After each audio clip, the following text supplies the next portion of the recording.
Alright, we're ready to go.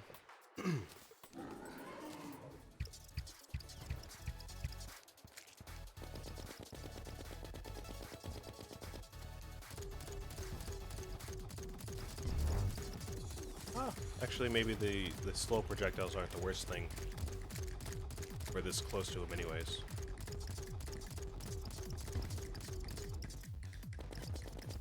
Yeah, this definitely feels a lot better than it did last week. Even having not practiced.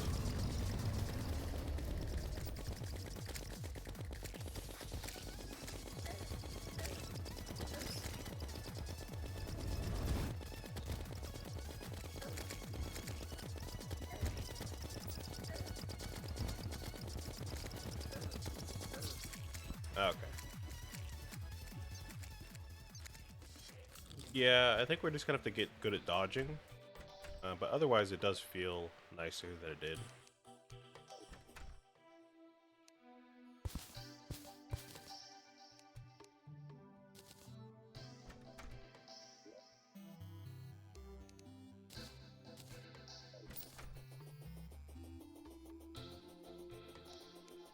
Go and put these away.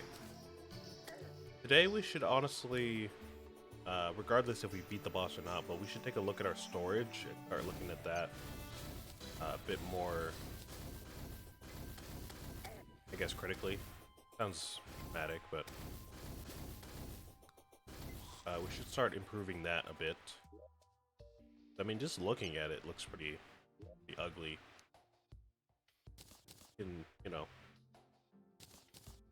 make the chests look better. We can make them a little bit more easily expandable so we don't run out of storage space and all that good stuff. We'll probably do that today as well.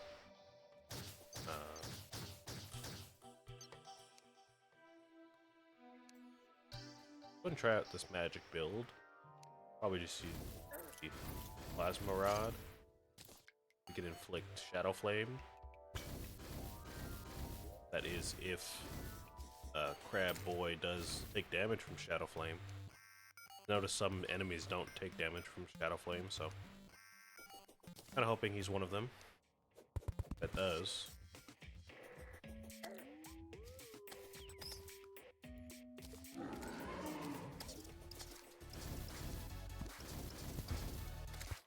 Oh, yeah, okay. No, let's use this for the fight.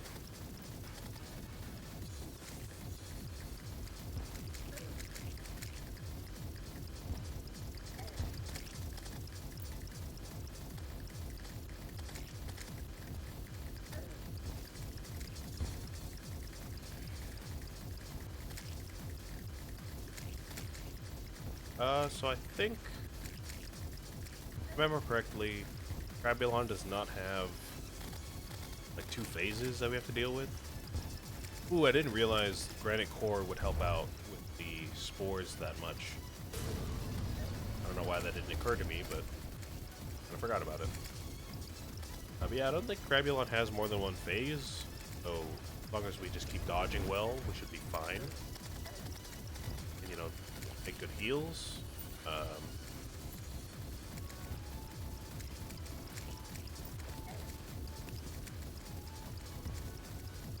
We're a bit further than we were on our last attempt at this point.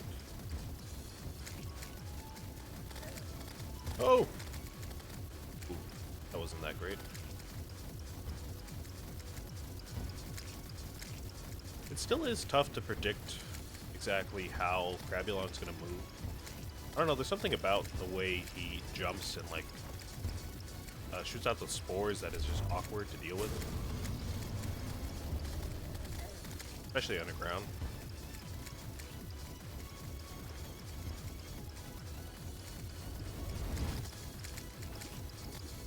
Oh. Come on, we got it, we got it. Come on, come on.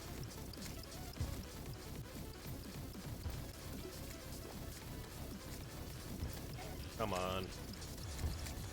Ah, yeah, there we go. That was pretty close.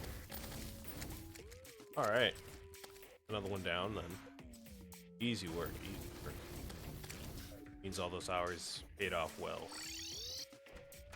Alright. Let me put all this trash away. What we got? Oh, and we can also make a proper relic room and trophy room. So we can put these away in an appropriate location.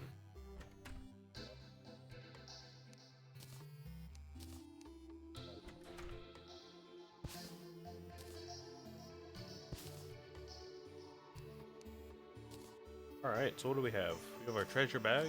Go ahead and open that. We have a plushie. Our first boss plushie. Nothing special, it's just a little decorative piece. Click on it and it goes squeak. We'll put that in the trophy room so we can collect a bunch of them. I think only certain bosses have them, so not, you know, we're not gonna have like every boss as a plushie, but some of them have plushies, which is kind of interesting. Yeah, we'll keep that in the trophy room. We also have our lore bit.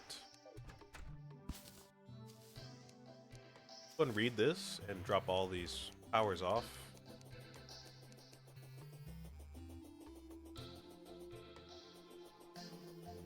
Crabulon. Fungus and sea crab.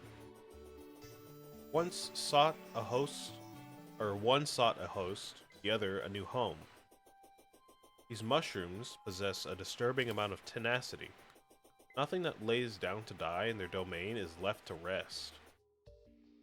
It is this sort of ghastly, forceful exertion of control over the unwilling that led me down my path. Oh, that must be the guy who wrote these. Writing these as well. I didn't really put that together, but that kind of makes sense. Is this sort of ghastly exertion of control over the unwilling that led me down my path. Right, because the guy writing these is, like, particularly interested in this world. It's strange creatures, if I remember correctly. Alright, so let me try to remember the order we had these in. We had something like this.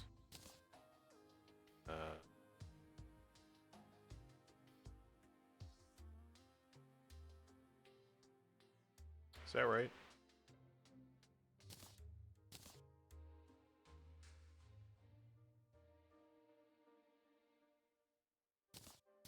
Now we had these ones over here. Magic power. Goes over here. Archery right there.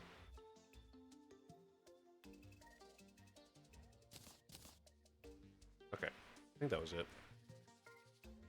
Then we have our treasure bag. Let's go and open it.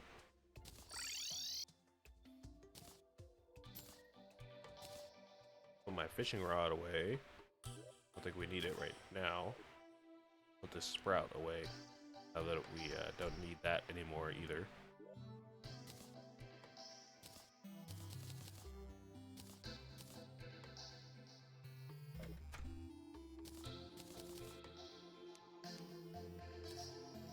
Alright, we've got mushroom caps, which I think is a block. It says can be placed, so this is oh yeah, it's like a different kind of glowing mushroom. Looks more like the blue mushrooms from Mario than anything. The mini mush. Okay, that's cool. We've got, looks like some weapons down there as well. Maybe an accessory. Let's see. Mushroom Plasma Root. Permanently increases the duration of rage mode by 1 second. Oh, awesome. Couldn't use that. Oh, we get a little indicator on the rage bar that shows that we've upgraded it. So that's cool. We've got a mask. Boss mask. That's always fun to have. I tend not to wear boss masks because we have these full sets of vanity. So I usually tend not to wear a mask, but that's cool to have. think we can frame that. I think there's item frames in this game. Oh, hello. Oh, I haven't looked at chat in like 10 minutes. I'm sorry, I haven't seen your messages. I'm seeing them. Hello. I am playing range and magic, so dual class. And he has some decent drops. Oop. We're gonna look at those right now. Yeah, we got a mask. That's cool. Pretty sure we can frame that. Pretty sure there's item frames in this game. Jagged fungal clump. An accessory summons a fungal clump to fight for you. The clump latches onto enemies and steals their life. Oh, okay. So I think we can treat this then as a sort of alternative to the granite core. Then we can kind of leave the granite core on this build, and just put the fungal clump on this one. But we're gonna have to trade out something for the fungal clump. Then it's probably gonna be the medallion, to be honest, because I like the speed that we get from the from this. How do you pronounce that? Magiluminescence. Yeah, Magiluminescence. I like the speed boost that we get from this and the light that we get from it, so I'm gonna keep that on. Life jelly. I like the regen. Quick shield, or the shield of Cthulhu. I like the dash, and then balloon and boots are kind of non-negotiable for me. So I'll go ahead and replace the lucky medallion, rusty medallion. Sorry, jeez. Puff shroom, summon weapon. So probably not going to use that. And a magic weapon. Ooh, a new magic weapon, finally. Creates mushroom spores near the player. Okay. So this is a kind of scepter then. Like a wand, I guess you could say. Oh, okay. I wonder if these seek out enemies when they're near. Because if it doesn't, I feel like that's not that great. But if this seeks out enemies, we might be able to just replace our spell with this. We can just use 3 different wands. Why not? Go ahead and summon King Slime one time and find out. And the fungal clump is actually seems like it's doing good work. It is acting like a like an alternative to the granite core. Oh, they don't seek out enemies, really? Okay. Interesting. So maybe then this is kind of a crowd control weapon. Like you would have a crowd of enemies, like a blood moon. And you would just use this and have enemies run into them, I guess. Kind of tough to use against King Slime himself because he keeps teleporting all over the place. But yeah, it does seem like it's taking care of the slimes well, like the smaller slimes.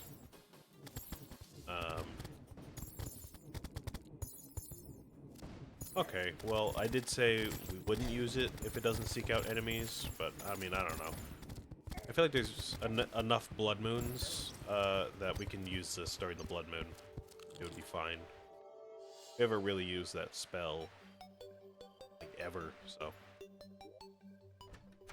maybe we can just keep this this wand on. Use that. All right, let's go ahead and put all this away, and we'll check out the other drops that Crabulon has.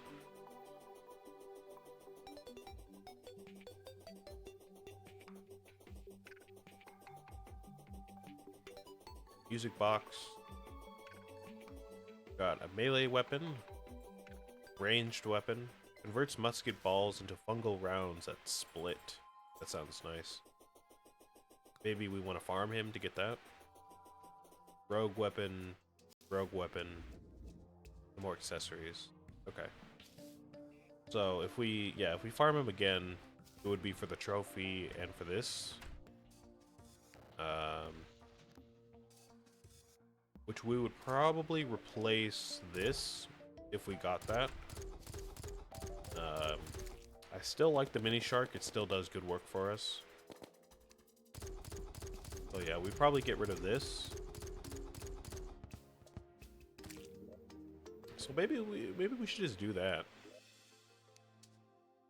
We need another weapons chest. We're kind of full.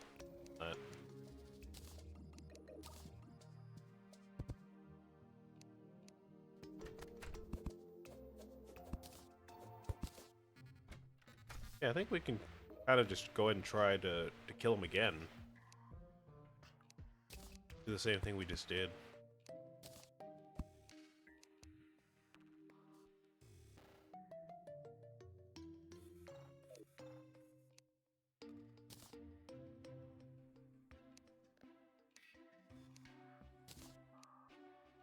Goes in vanity. We can sell this. Summon weapon. There we go. So yeah, let's go ahead and grab all this stuff again.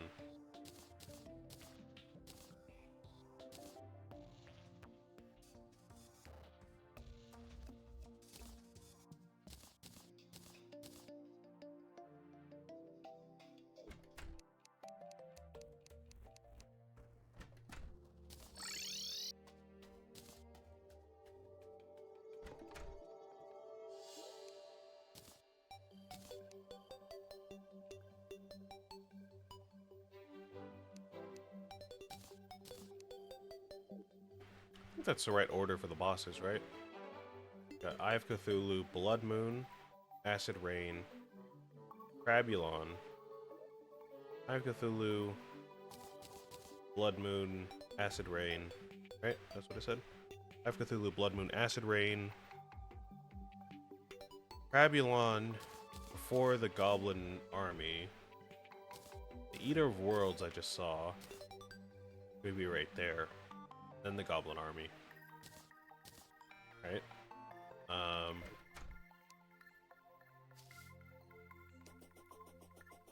Yeah, okay, great. It's pretty satisfying. We finally get to close the gap between where we were and the Goblin Army. The Goblin Army, for some reason, is like way down the list, even though I think we defeated the Goblin Army before we even defeated King Slime, so kind of weird. Whatever.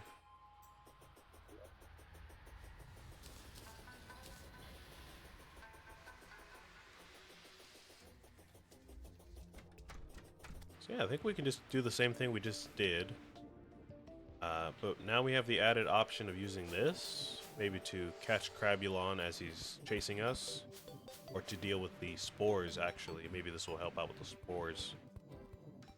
And use the fungal clump as well for like guaranteed extra damage on the boss, I think. We would just have a harder time dealing with the spores without the granite core. We have those options as well. Okay, let's go ahead.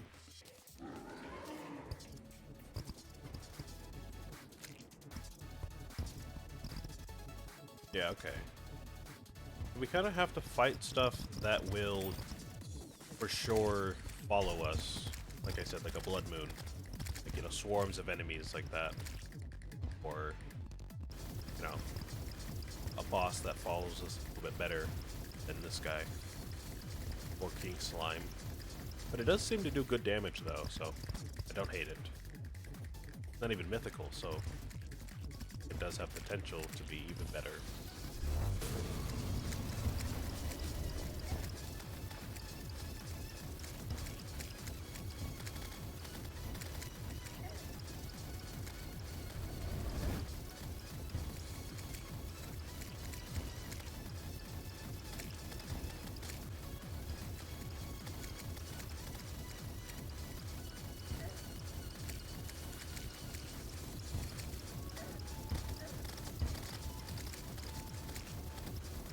Come on. Come on, come on, come on.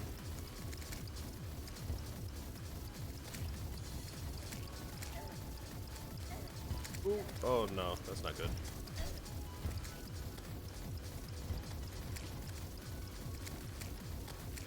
Ah, yeah, okay.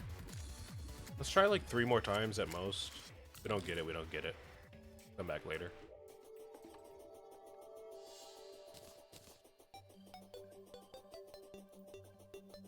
I think the demon bow is still probably the best bow that we have available to us. So we don't need to go back to like Desert Scourge, grab that bow or anything. Pretty sure the next bow would be out of Hellstone. Still have a while to go before we get there. And Mini Shark, the upgraded Mini Shark requires some hard mode stuff. So it's gonna be a while for that as well. This gun that Crabulon drops seems like a perfect weapon for us right now, though.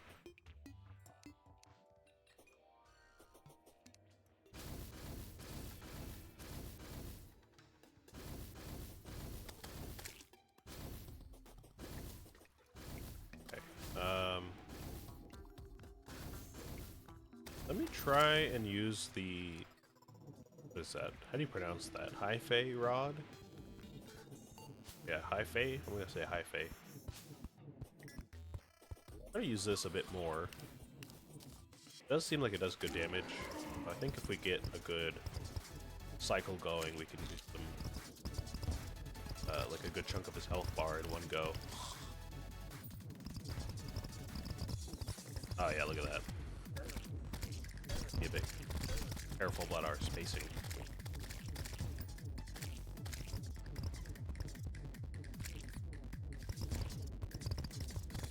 Yeah, okay.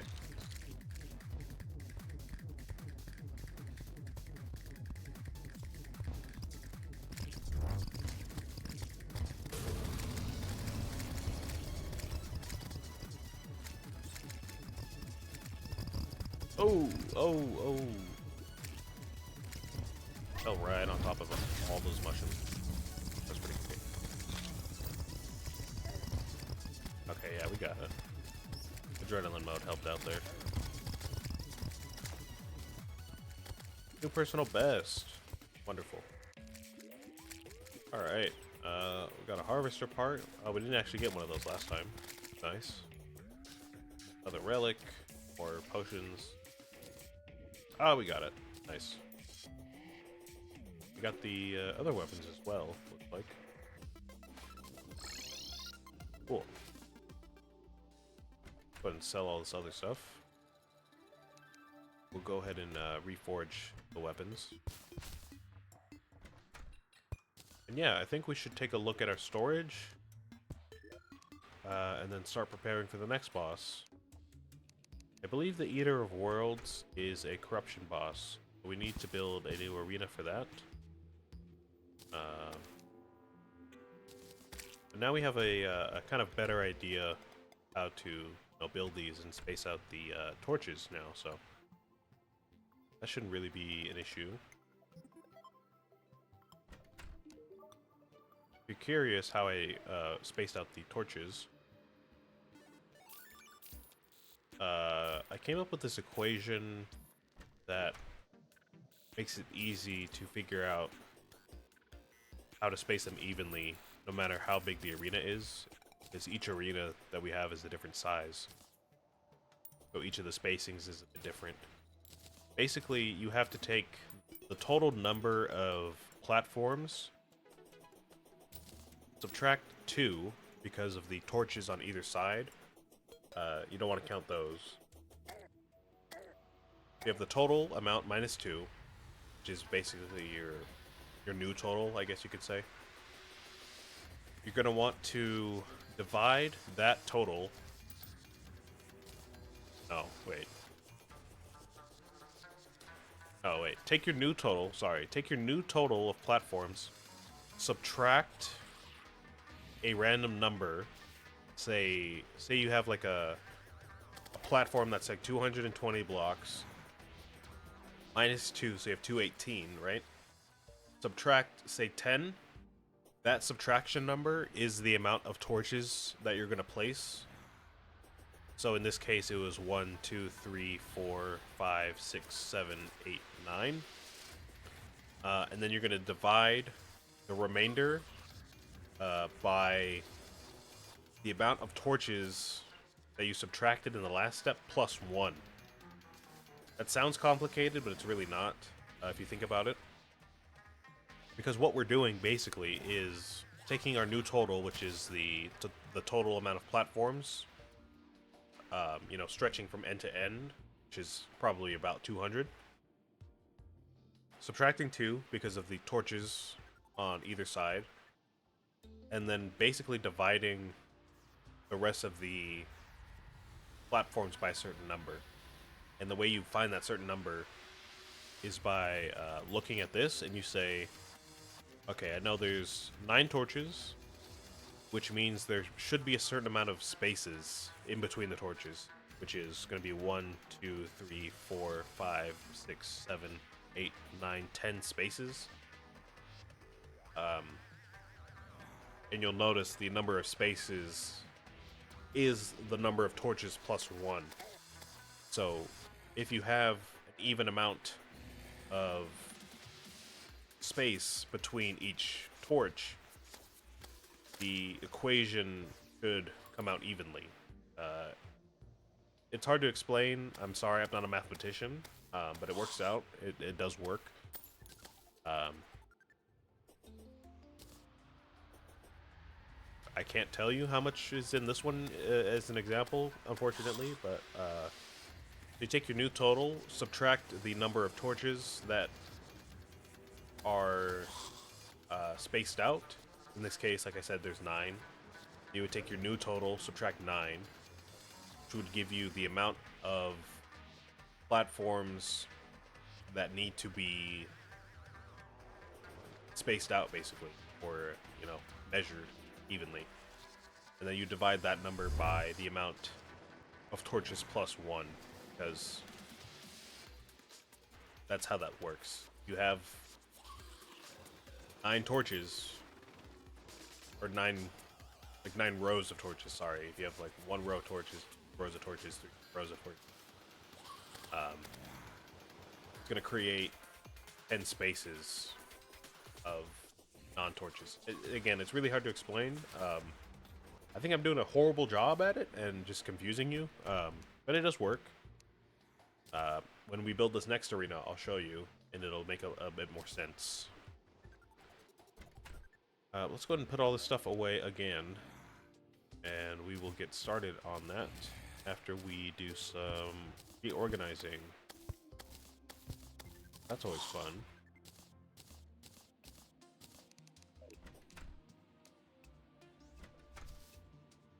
Yeah, like I said, we'll do it again later to show you what I'm talking about, but once you divide your remainder of platforms by the number of spaces that will be created, that divided number should be the amount of platforms in each space. So basically you're saying, okay, theoretically, let's say I want 10 rows of torches, which means I'm going to have to divide the remainder by 11. And if that remainder is even, then you're going to have that many numbers of platforms between each torch. So that lets you say, okay, I'm going to space them out by 20 blocks, for example, instead of, I don't know, some random number that you pick in your head that might not work out. So that's how I do it. Again, we're going to show you, or I'm going to show you right now, so it's not so confusing.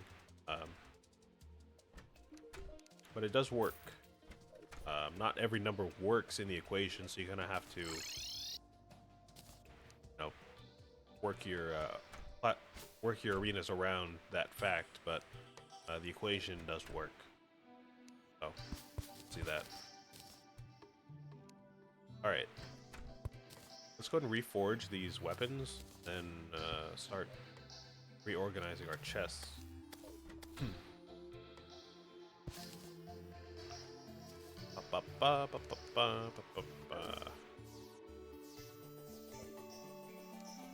If we have enough money, we can do our accessories. Oh.